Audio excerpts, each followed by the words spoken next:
Hey guys, human rights attorney Lee Dundas here. I have some late breaking news from you right now. It is 1:30 East Coast time Saturday, the days after the election. I just got off the phone on a conference call with President Trump's campaign and their lawyers. I'd like to go over some of the data that they imparted.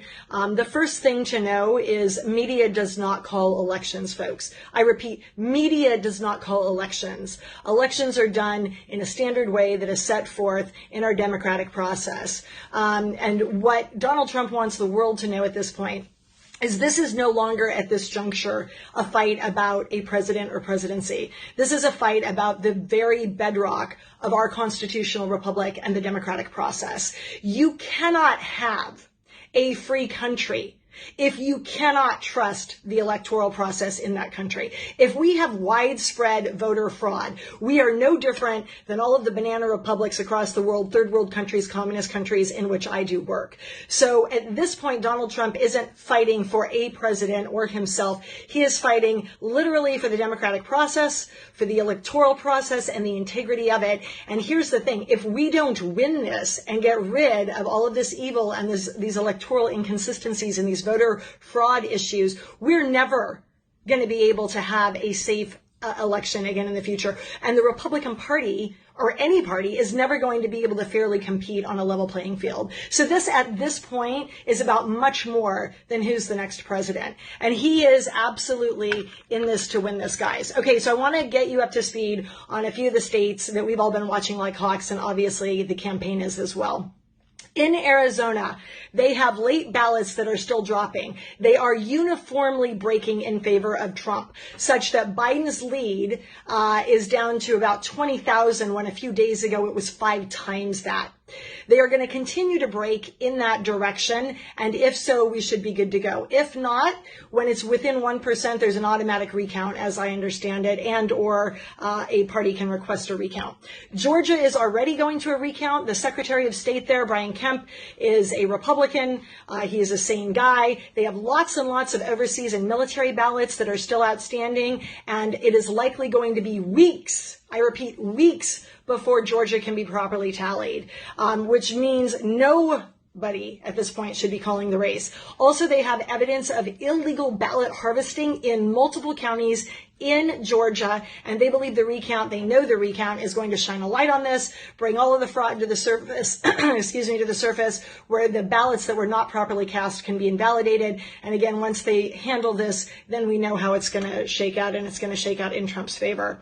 In Nevada, they have 58,000, if I did not misunderstand them, mail-in ballots that still haven't been counted, and 68,000 provisional ballots. There are literally thousands and thousands and thousands of voters who never should have voted in Nevada. Lawsuits have been filed. Clark County DA's office has been notified, as has William Barr and the Department of Justice. All of those investigations are being commenced.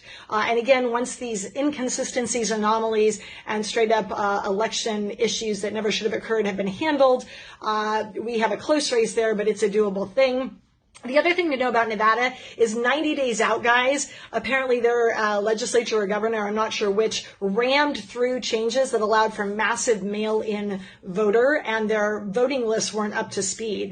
They weren't properly pruned out and weeded through. It resulted in hundreds and hundreds and thousands of ballots going out multiple times, 2, 3, 4 times over to people at different addresses, and we all know where that ends up. Again, these are things that need to be cleaned up in future years. Pennsylvania, they have 80,000 mail-in votes and 105,000 provisional ballots still outstanding. Biden thinks these are going to break in his favor. The Trump campaign has reason to believe otherwise, particularly with the provisional ballots. As we all know, the Trump campaign was barred.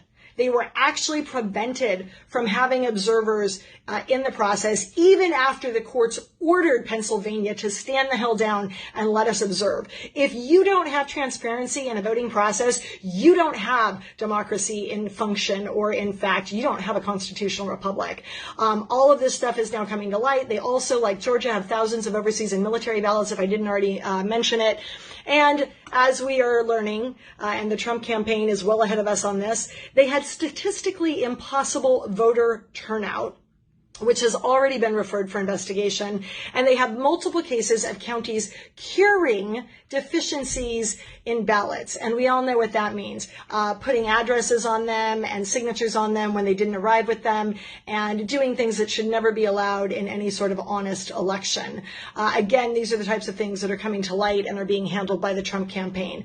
Wisconsin, there were tons of irregularities on election day. The recount is starting next week. I just want to conclude with this, guys.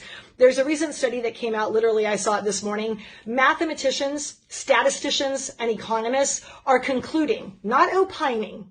These are subject matter experts who have conclusively now weighed in and said that the Biden math is not just statistically improbable, it is statistically impossible.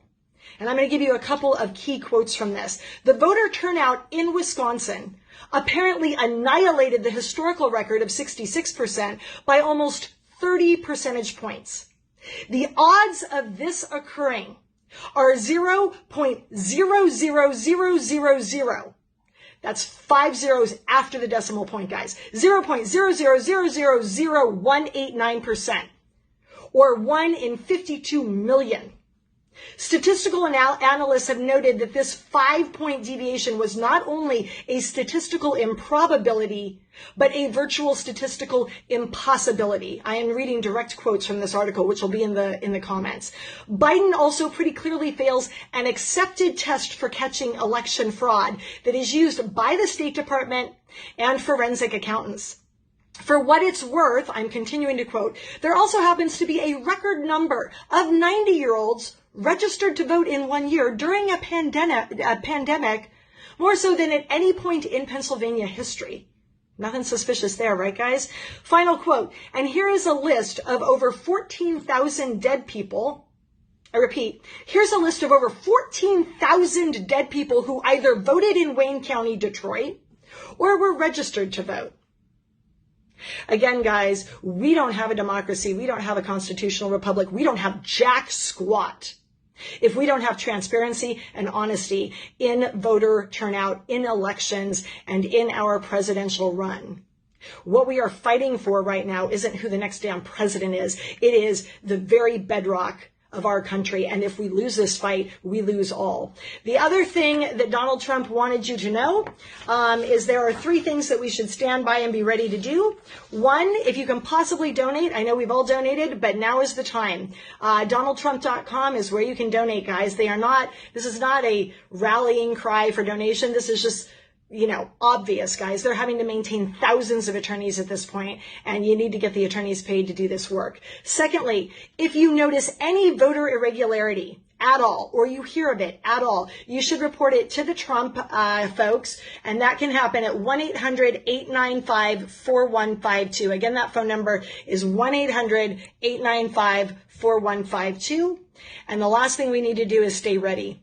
We need to go to rallies. We need to go to protests. This is as much a spiritual and PR battle and a narrative battle at this point as it is anything else. We need to not just let President Trump know, who is fighting for us, that we're fighting for him. We need to let the world know where we stand on this. So go to your rallies, go to your protests, wave your flag, and make damn sure that you turn any sort of monkey business, funny business, or shenanigans over to the proper authorities. And you should also notify Project Veritas. If you don't know how to reach them, private message me. Take care, guys.